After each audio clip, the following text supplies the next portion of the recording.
Good morning, and welcome to this virtual event on migration and health in the Americas, being co-hosted by the Pan American Health Organization and the International Organization for Migration.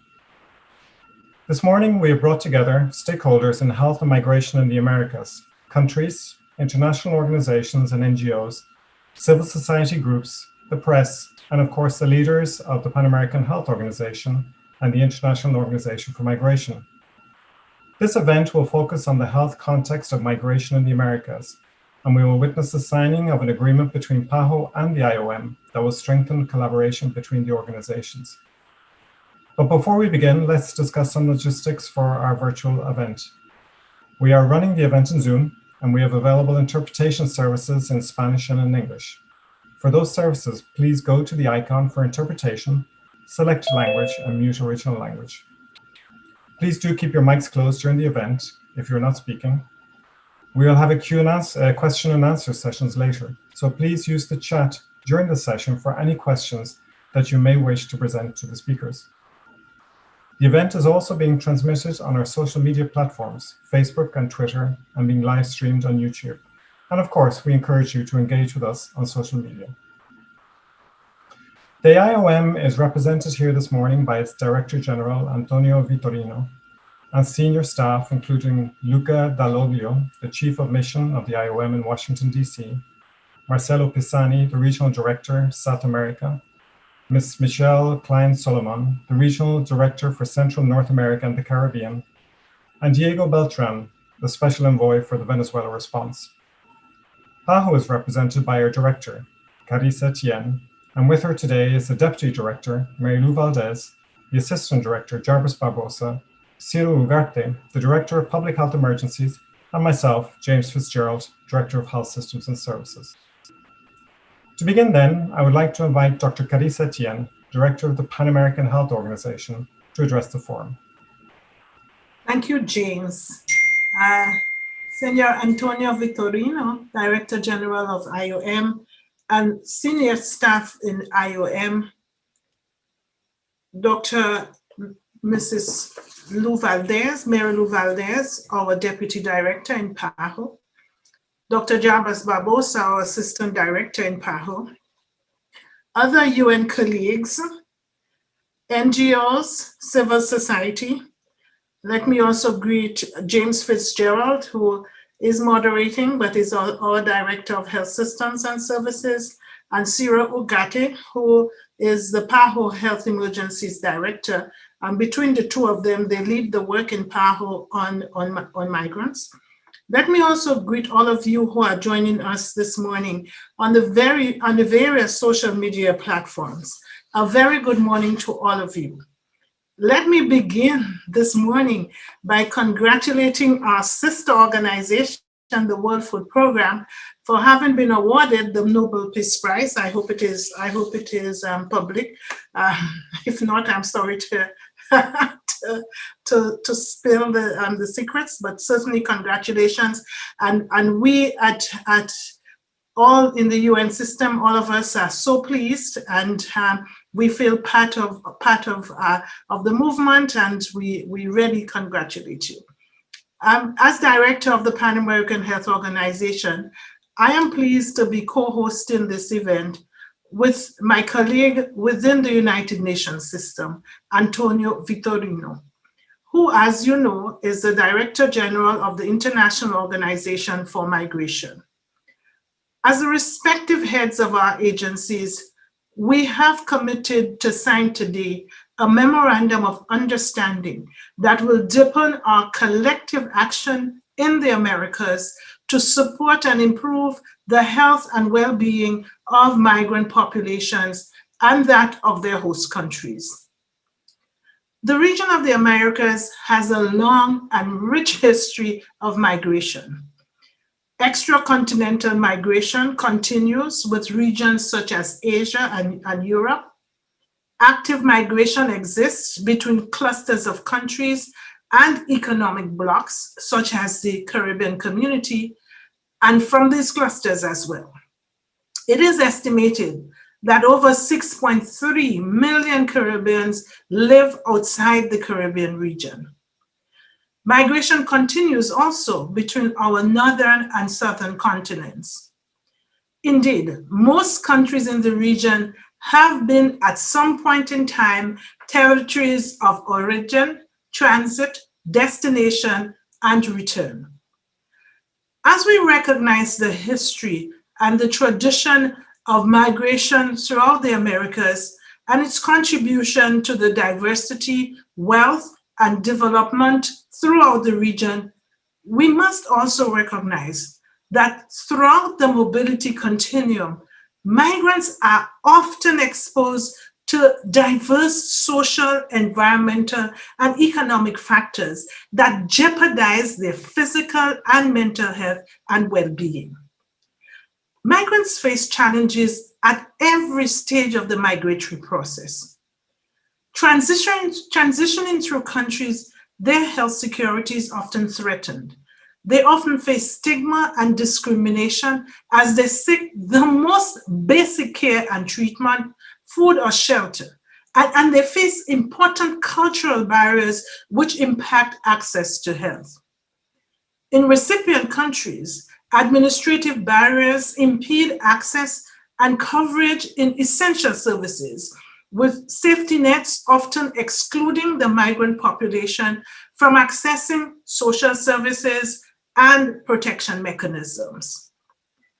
I dare say that this situation has been further exacerbated by the COVID-19 pandemic, where as of today, there have been more than 17.5 million cases and more than 580,000 deaths. And that is throughout the Americas. And with the economic downturn that we are witnessing in many of our countries, migrant populations are among the first and hardest hit, with both a direct and an indirect impact on their health and well-being.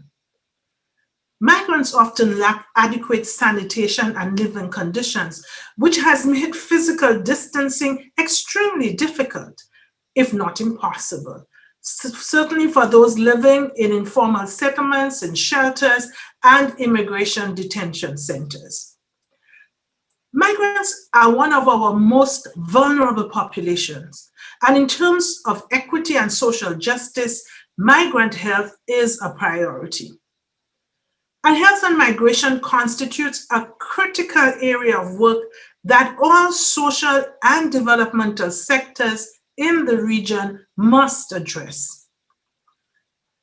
In 2018, PAHO convened a ministerial conference on health and migration, where ministers of health throughout the region called on regional action to address the complex reality of health and migration in the Americas.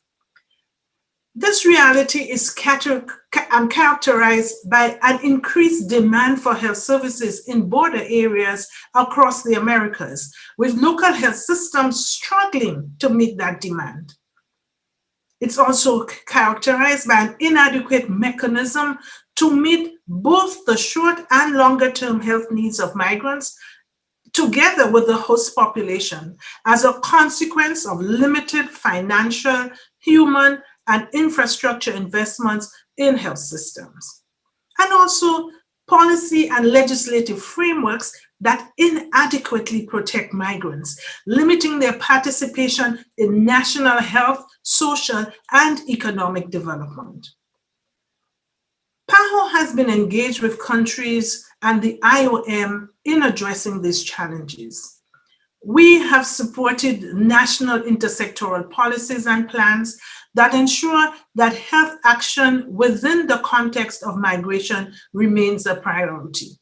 At this stage, I want to highlight and thank all of the other NGOs, civil society groups, and UN agencies who themselves have contributed to the health and well-being of the migrants in the Americas.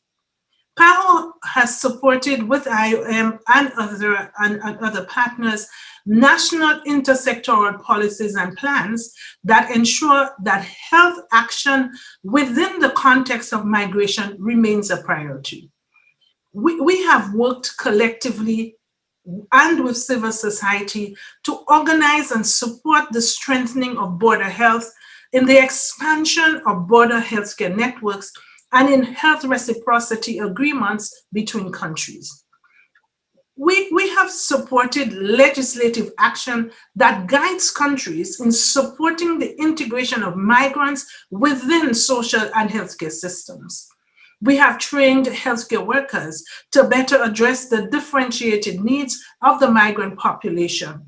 And we have worked with countries in building the systems that support migrant needs in the country of return. In our COVID-19 response, we have worked closely with countries and partners in surging national capacity, including the prevention and management of COVID-19 in migrant shelters and centers, and the organization of triage centers for suspected COVID-19 cases.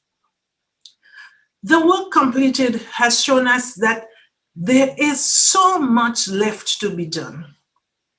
And through this agreement we are signing today with the IOM, we believe that we can bring to bear the respective expertise and convening power of our agencies in health and migration in support of our member states, migrants, and the host population.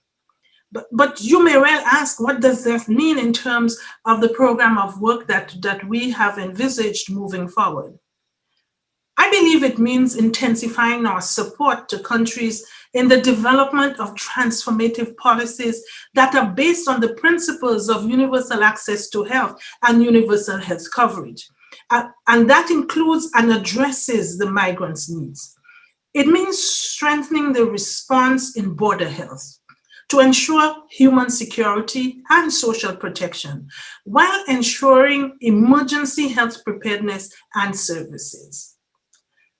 It requires strengthening the organization of border health services network based on the primary healthcare approach with culturally sensitive, gender-responsive services that are adapted to both the needs of the local and the migrant population.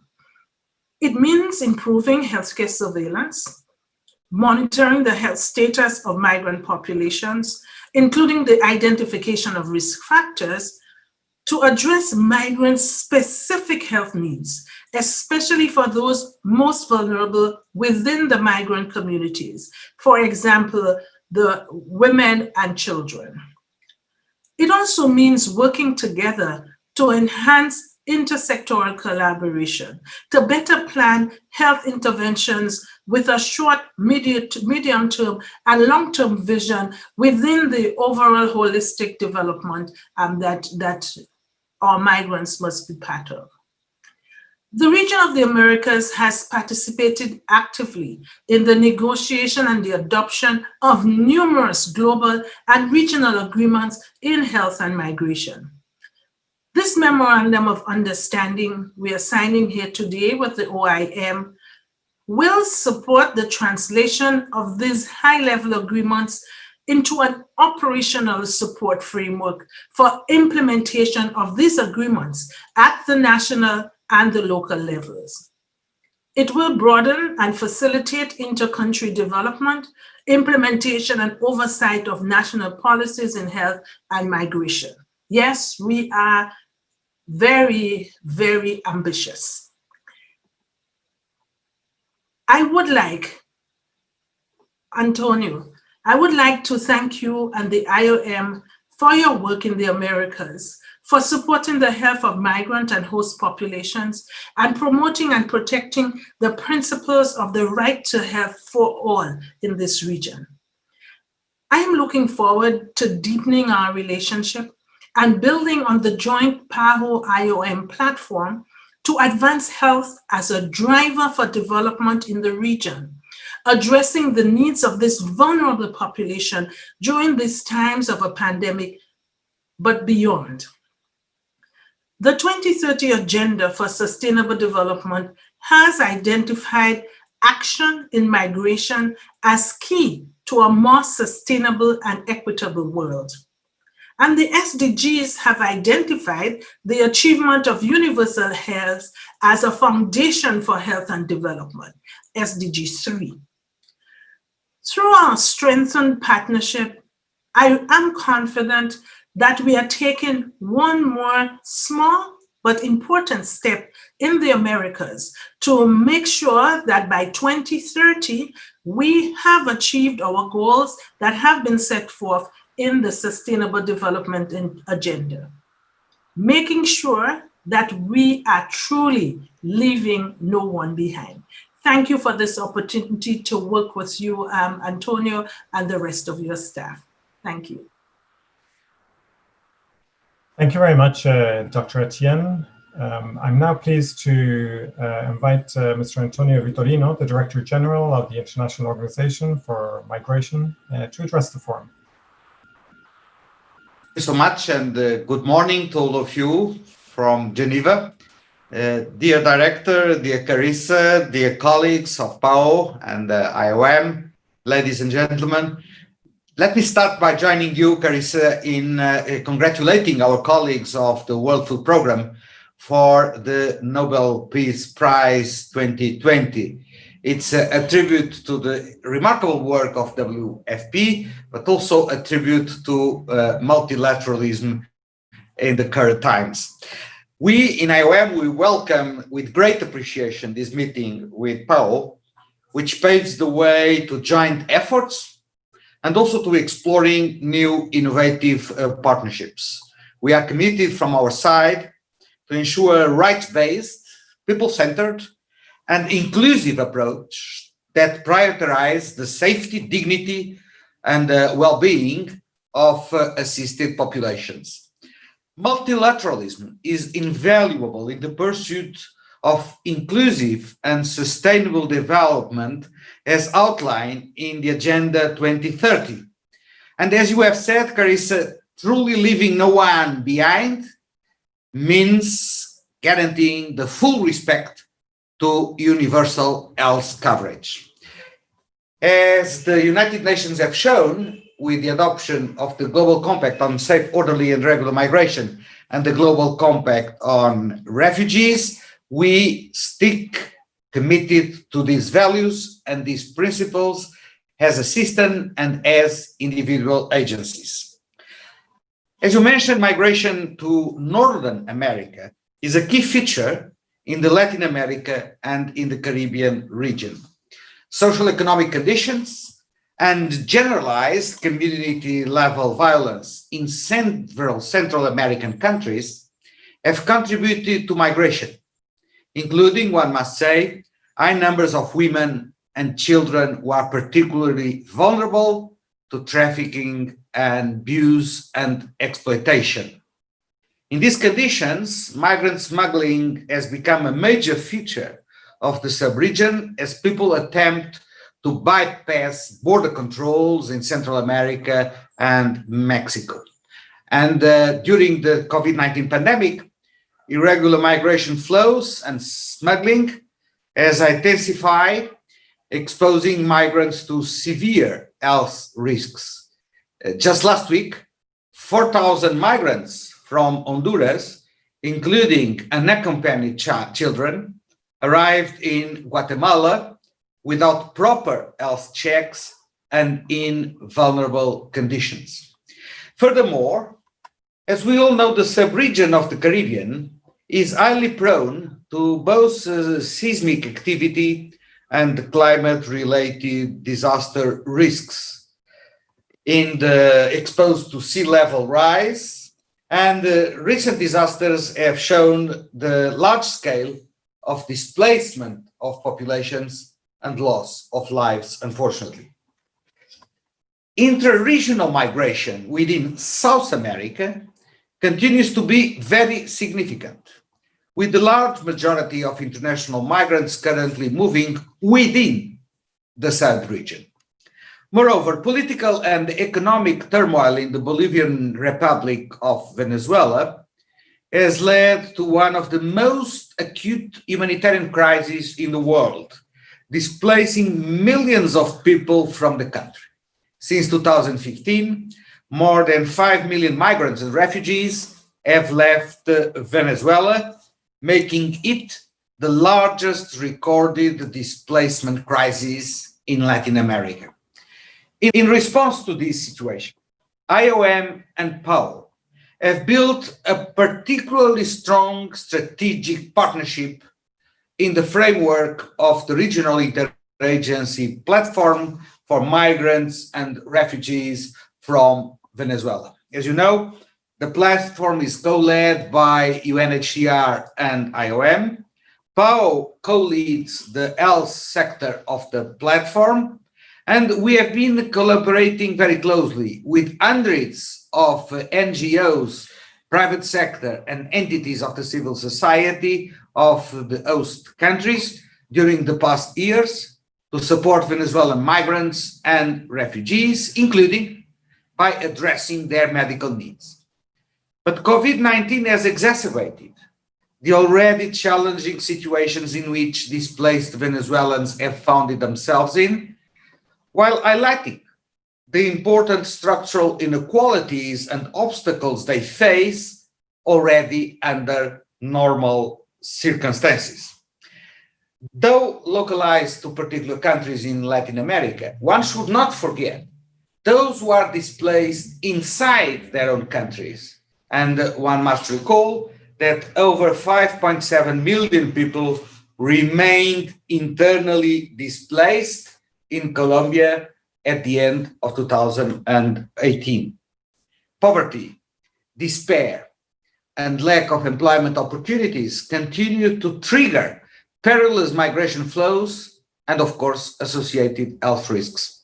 Many migrants in an irregular situation lack access to health services, and many suffer deplorable living and working conditions, especially being prone to mental health problems. Many countries and agencies of the UN system are promoting the health of migrants. However, we are witnessing a trend towards fueling social exclusion of vulnerable migrant groups and leaving their health needs unattended. This is particularly serious when it comes to women, pregnant women, girls, and children in general.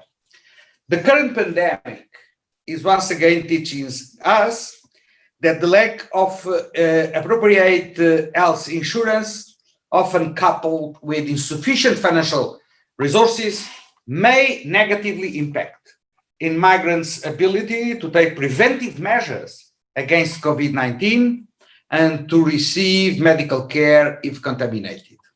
Their living conditions, so often in urban slums or in camps of refugees or migrant workers, make social distance almost impossible, and therefore the migrants and refugees are more prone to vulnerable to the disease, to the spreading of the virus, but also to stigma and hostilization, because they might be seen by the communities as virus carriers, provoking a negative reaction.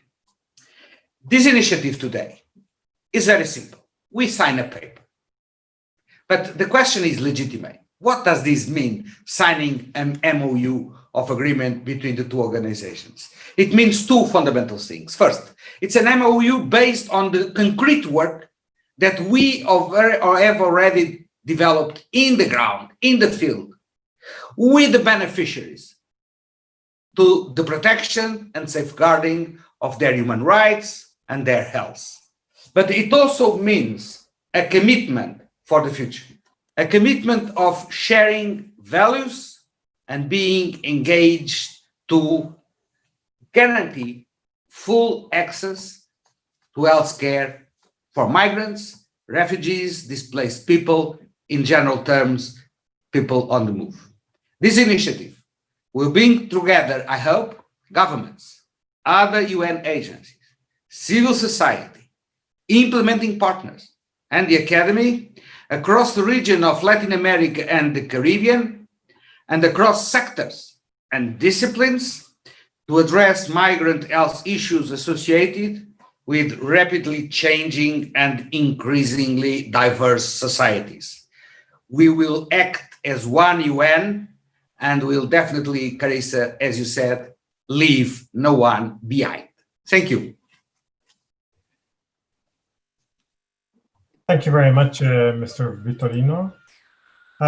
So now we come to the part of the agenda where PAHO and IOM will sign the Memorandum of Understanding between the two organizations. To moderate this portion of the agenda, I will hand over to Luca Dall'Oglio, the Chief of Mission of the IOM here in Washington, D.C. Luca? Thank you, James, and Director General, Mr. Vitorino, Director Dr. Etienne, distinguished guests, ladies and gentlemen. It's a pleasure to be with you and with the IOM and PAHO colleagues in the region.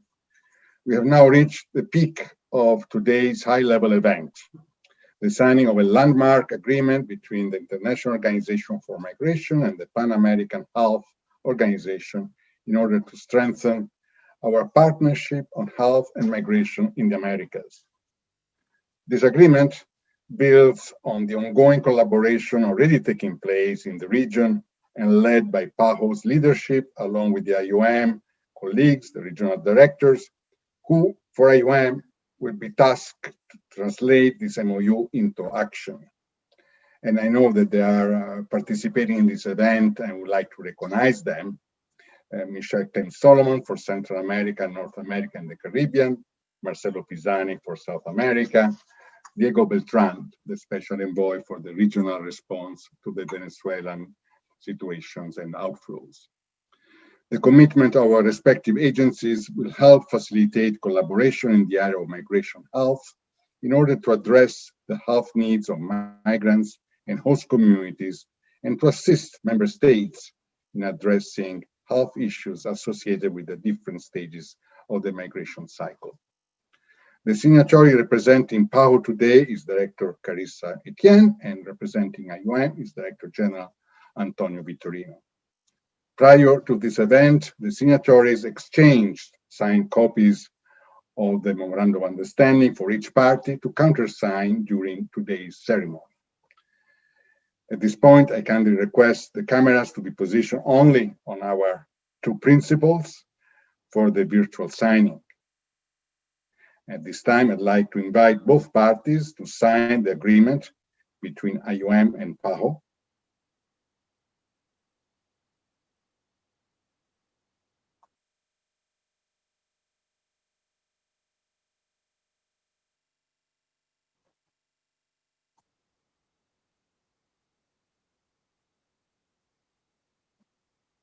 Are we blocked? She's like freeze, no? Yeah. Are we? Where are we?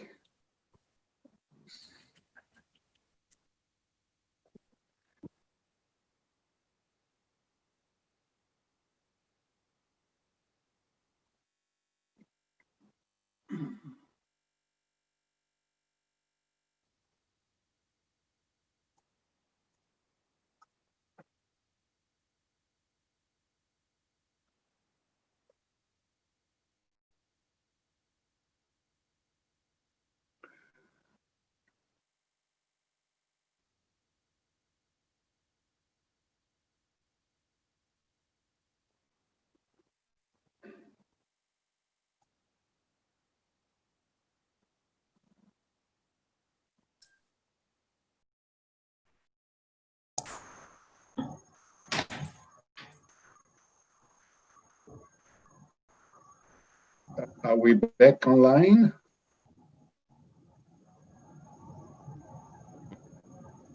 I see you, Luca, but the other pictures are still frozen. I don't know what happened. I think I saw that I disappeared from the screen early on in just saying these few words, and I don't know what happened with the arrangements. This is Luca, if we wait just 1 minute, we will see if we can get Dr. Etienne's camera online for the signing. Yes. Where have you got lost? Do you know exactly? At the beginning, I assume. No, we heard you until the moment you said that we were about to sign. We were going to sign. And that was the moment where we lost connection.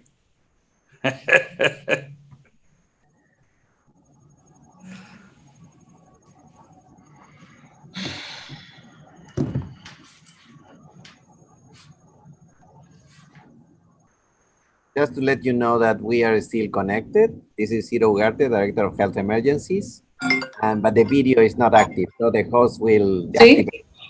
Okay? sí. ¿Qué pasa? Okay, Monica, you are live.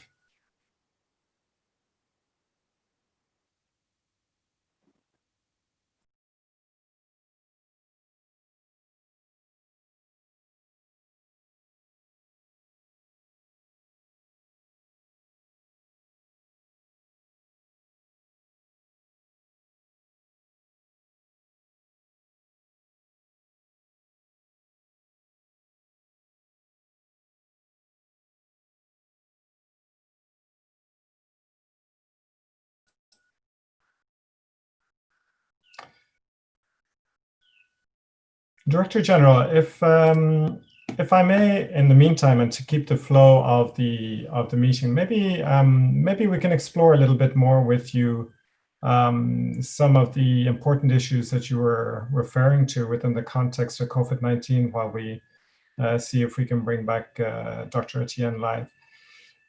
From your perspective, how have you really seen? What impact have you seen in terms of the migrant population and within the broader context of health and migration? What impact have you seen COVID-19 having within the broader context of migration? I know you mentioned it a little bit in your opening remarks, but perhaps you could expand on this for us while we bring Dr. Etienne back online. Yes, with pleasure. Well, just very briefly to say that a little bit everywhere we have seen, of course, migrants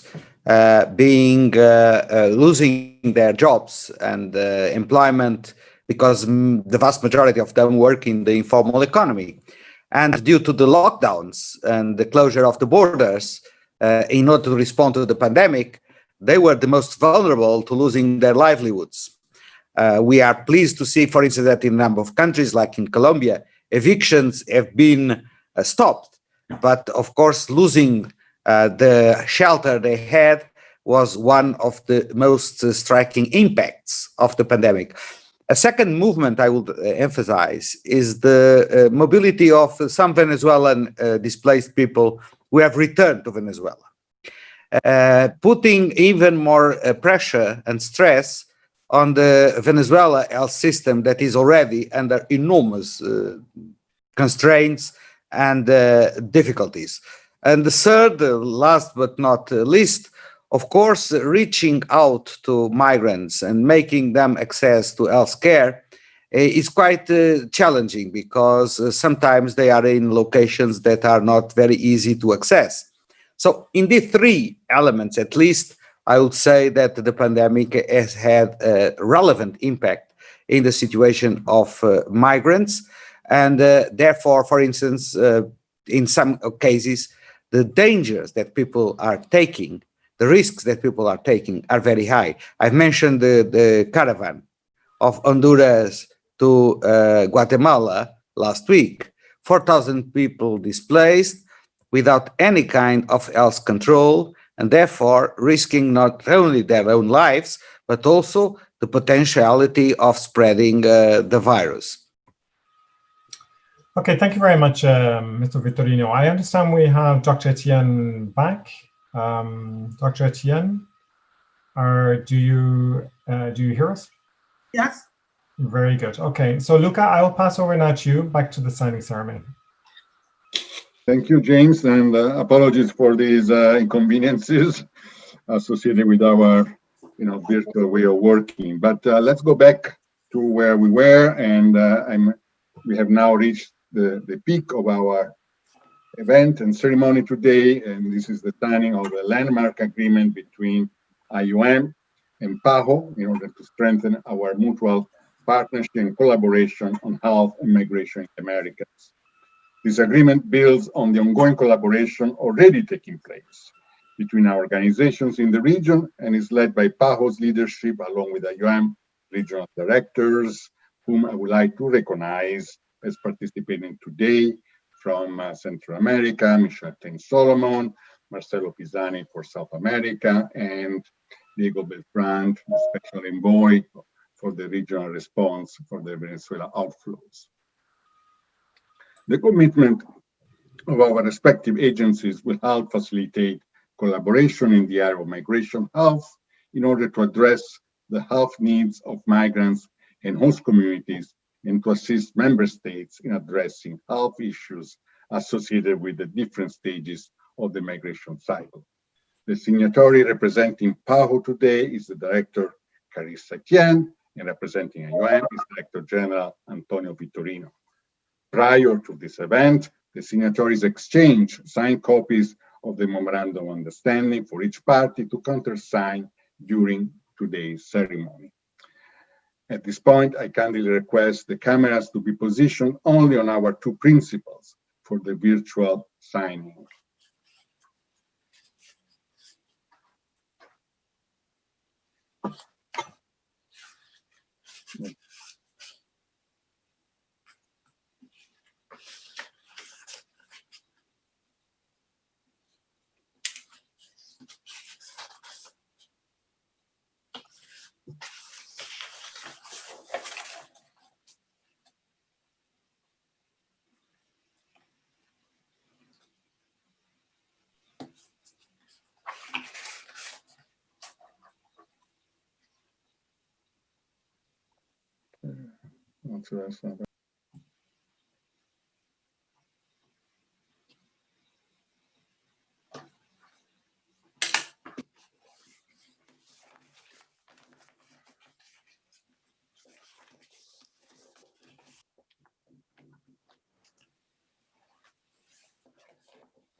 Ready.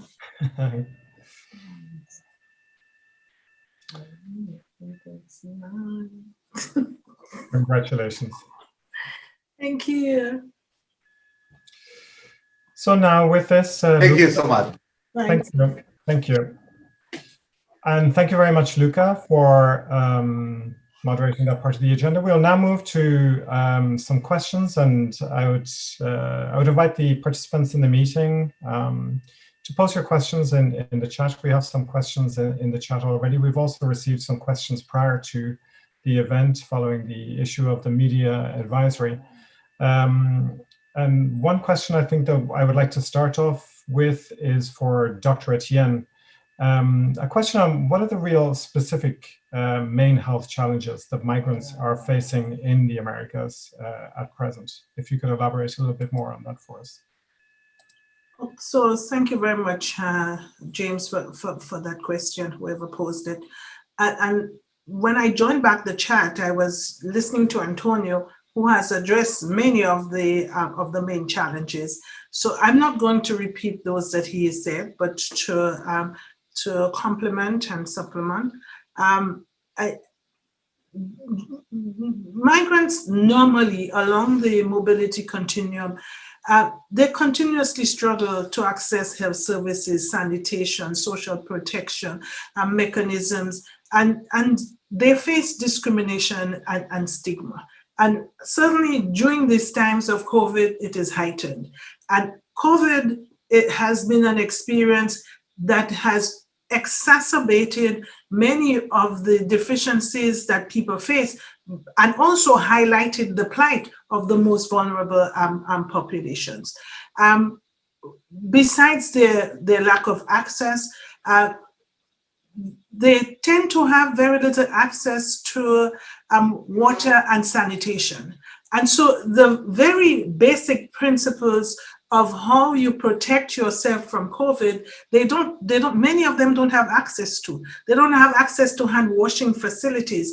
We say that they must avoid clustering. They must do greater spacing. Many of them don't have that possibility. They live in crowded situations, both in a home, but also in the centers that they must occupy. I would like to reiterate the exclusion from health promotion, disease prevention, treatment and care, which leaves them without sufficient information as well, and information that's culturally sensitive as well, to help them to take preventive measures. I think also that they have diverse health needs. They have specific risks. Many of those based on sexual and gender, with violence being an important part of this. And they almost seem to be left behind, and their specific needs not necessarily frontally addressed within this COVID-19 pandemic. I think the closure of borders has caused really a pressing situation for hundreds of stranded individuals. And in some cases, they are unable to meet their most basic needs, as Antonio was pointing out, for food, for accommodation, for healthcare, among others. We are also concerned about their mental and psychosocial health. Migrants are usually under significant mental health stress that can be exacerbated during this period, but they can de novo face unusual psychological reactions which worsen existing mental health conditions or vulnerabilities. And this is a particularly important issue, as it affects the most vulnerable within them: women and children, adolescents. And much of the violence, the gender-based violence that we are seeing, is stemming from this excess psychological and mental health stress on others within the household. So I think what we are seeing is a vicious cycle, whereby although migrant populations are at greater vulnerability, they have less ability to ensure preventive measures against COVID-19 and safety against COVID-19. And as well, they do not have, or have very little access to social protection in terms of food, in terms of water, sanitation, labor, jobs, etc. And also, importantly, little access to preventive, promotive, and curative health services. Very often they are afraid to seek care, and so even if they are showing signs of COVID-19, they don't go forward for a test because of this stigma and discrimination, because they are afraid to suffer other negative consequences, and so of course they are a vulnerable group for COVID-19 because of this lack of access to everything. Then we see that COVID-19 can spread within these migrant populations. And for PAHO, within COVID-19, the migrant population is a vulnerable population on top of the vulnerability that they had experienced before. Over, thank you. Thank you. Thank you, Dr. Etienne. I'm building on that, Mr. Vitorino. We often, when we consider migrant populations, populations that are along the mobility continuum, either moving through countries, across borders, there are over 70 million persons who have crossed international borders in 2019. That's IOM data. For those migrants that are already in their destination countries, from the perspective of the IOM, what are some of the more systemic issues that migrants face that could eventually impact their health and well-being? Well, the first challenge is to guarantee that the migrants that Carissa has mentioned that are stranded do really get to the countries of origin. In our assessment, worldwide, there are 2,750,000 migrants that are stranded at the current moment in the borders due to the travel restrictions, due to the closure of the borders, due to the lockdowns in a number of countries. What we have been witnessing is that when they manage to get to the countries of origin, they are confronted with some risks of stigmatization too, because not all countries of origin are prepared to welcome them, to quarantine them in safe and dignified ways, and also to guarantee that they are reintegrated in the communities of origin. We have a few examples all over the world where people who have come back from the diaspora to the country of origin have been hostilized upon arrival by their own friends and family in the communities of origin, because they were seen with suspicion as carrying the virus with them. And those countries of origin are already under enormous economic stress because of the pandemic, because of the stop of the international trade, because of the lockdowns. So those countries that are vulnerable from the economic point of view suddenly see the arrival of a number of people who have no jobs and who have come back to the country of origin to benefit from some protection, from some family protection that might be at stake.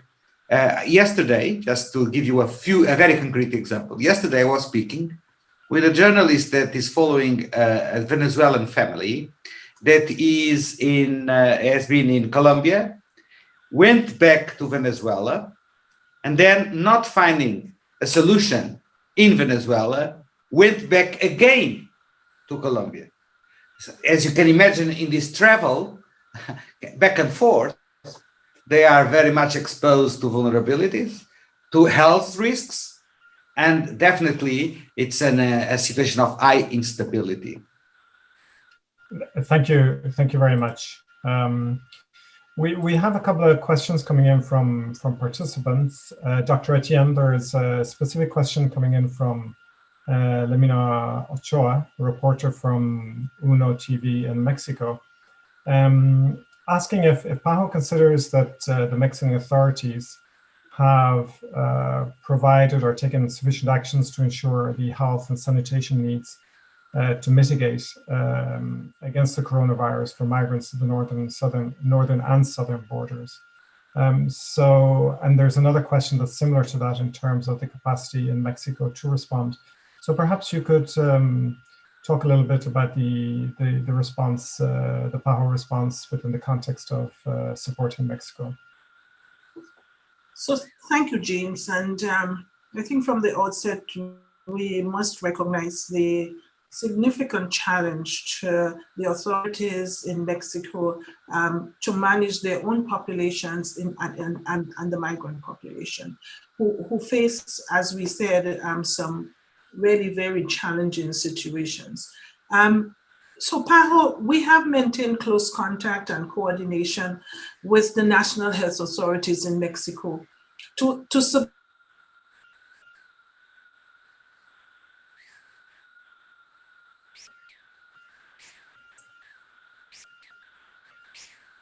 Dr. Etienne?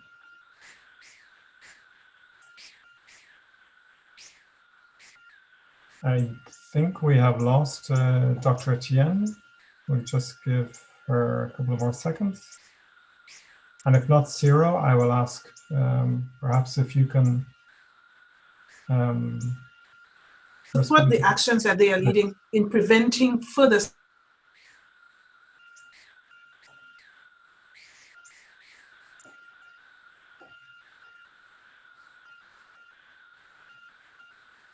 You are muted now, Dr. Etienne.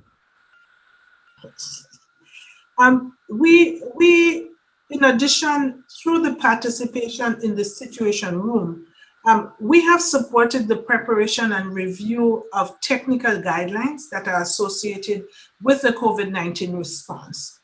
Specifically on the actions to support the migrant population, we have close coordination with IOM and UNHCR, which includes efforts to mobilize resources and to strengthen the technical cooperation in two border areas, in the northern border and in the southern border. We have supported the Ministry of Health in the development of guidelines for the organization of voluntary isolation centers for suspected or confirmed cases of COVID-19. And the development of information, activities, and materials for the prevention, early detection, and the management of COVID-19 in shelters and for migrants and asylum seekers, alongside UNHCR, IOM, UNICEF, and the International Red Cross. Moreover, PAHO has carried out advocacy activities aimed at promoting the implementation of health protocols for the prevention and early treatment of COVID-19 at the reception points for forcibly repatriated, providing specialized services for children and adolescents, and decongesting shelters by supporting the relocation of migrants and asylum seekers in community establishments intended for the isolation and care of suspected confirmed cases of COVID-19. And we've done that both in the northern and southern borders in close collaboration with the health jurisdictions, both at the local level and at the national level. It continues to remain a challenging situation in both northern and southern borders, and we are grateful to be part of a broad coalition that is working together to address the issues of migrants at the northern and southern border in Mexico. Thank you very much, Dr. Etienne. Following that, Mr. Vitorino, what lessons do you think the region can take on board, perhaps from other regions globally, in terms of border health, the expansion of health services and the provision of emergency services within the context of borders? Have there been experiences outside of the region that perhaps countries could benefit from as they try and address this very important issue? Well, I would say that the first and most important lesson worldwide for developing countries, but also for developed countries, is the top priority of investing in the health systems. Because the response to the pandemic has taken us all by surprise. And I would say that now there are no excuses for not seeing the absolute need to have a heavy engagement and commitment of the member states, of the countries, in investing in their health systems in order to be capable to respond to such a devastating pandemic. If you want, there are two test cases approaching. One will be vaccination. When we get to have a vaccine, and hopefully we will get a vaccine, it is absolutely necessary to guarantee equal and fair access to the vaccine to all countries in the world, to all groups of the population in the world. It's a gigantic task, undoubtedly, but we need to guarantee that nobody is excluded from benefiting from the vaccine once the vaccine is made available to the population of the world.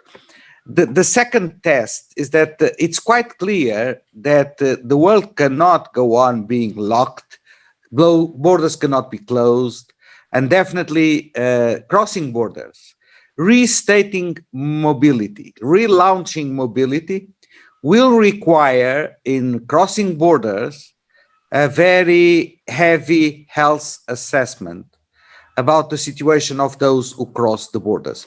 Together with PAHO, we are in quite a large number of points of entry all over the world. And it is quite clear that in those points of entry, we need to have the necessary infrastructures, but also the civil servants, border guards or migration officers with the necessary skills to make health proofing in order to allow the crossing of the borders. This is a total change of culture, and it will require investment in infrastructures that not all countries can do, and it also requires training of the border guards and the migration officers in health issues. But we cannot afford having a two-tier or even a three-tier mobility system in the world. We cannot leave any country out of the mobility system. And this will have to be a joint task of all countries working together, cooperating, and being supported by the multilateral system with organizations like PAHO and IOM. Thank you. Thank you very much. And I think a final question is coming in from one of the participants on the role of civil society, specifically within the context, but the specific question was in the context of Venezuela, but more broadly, the role of civil society partners in supporting the implementation of this Memorandum of Understanding between PAHO and IOM. So I'll start first with you, Mr. Vitorino. What do you see the role of civil society and NGOs in supporting the overall work program in this area? Well, it is a crucial role. I can be very brief. It's a crucial role. I've given you the example that in the support of Venezuelans in the Latin American region, in the platform that we have together with UNHCR, with the PAHO, with with UNICEF, with WFP, we have more than 94, almost 100 entities who are implementing the commitments of the platform and deploying the necessary support to the migrants. So the blood that runs in the veins of the platform is not a bureaucratic blood. It's a lively blood protagonized by the NGOs, by the private sector, by the civil society as a whole, and we very much rely on them to succeed in making guaranteeing the access of migrants to healthcare. Thank you. And for you, Dr. Etienne, the same question? Thank you, James. And frankly, in many of the borders within migrant populations, the civil society movements, they form the core of action in migrant populations, particularly at the border. Remember, many of those borders are sometimes very rural, on the periphery, where for the national situation that their systems have not yet penetrated well into these remote localities. And so the presence of civil society is crucial, and let me use the same word that Antonio used, is extremely important. They actually know the needs of the migrant population, because very often they live in that situation. They open offices in that situation, and they're in contact with migrants. They provide direct care and access for social and environmental determinants of health, mental and psychological support. They sometimes are the interface with migrants and local and national authorities, a very, very, very important interface, and they represent the needs and the rights of those migrants. And they are also very vocal. I think this is very, very important. They are really strong advocates for the plight of the migrant population, and particularly at the borders. They say things that we as UN agencies cannot say, and that we rely on people to say. They stand up for the migrant population, who very often do not have a voice and cannot have a say. And so I do feel that they are integral to any action on improving the health and well-being and for the development of a migrant population. And they are a partner of PAHO, and I'm sure of the IOM in this. Thank you very much. Thank you very much. And that, with those words, we have come to the end of this event. I really would like to thank the Director General of the IOM, Mr. Vitorino and Dr. Etienne from PAHO for sharing their vision of in the future of health and migration in the Americas, and also the respective IOM and PAHO teams for working collectively to make this a reality. So thank you very much, and a very good afternoon to you all. Bye-bye. Thank you. Bye-bye. Thank you, Torino. Thank you, Carissa.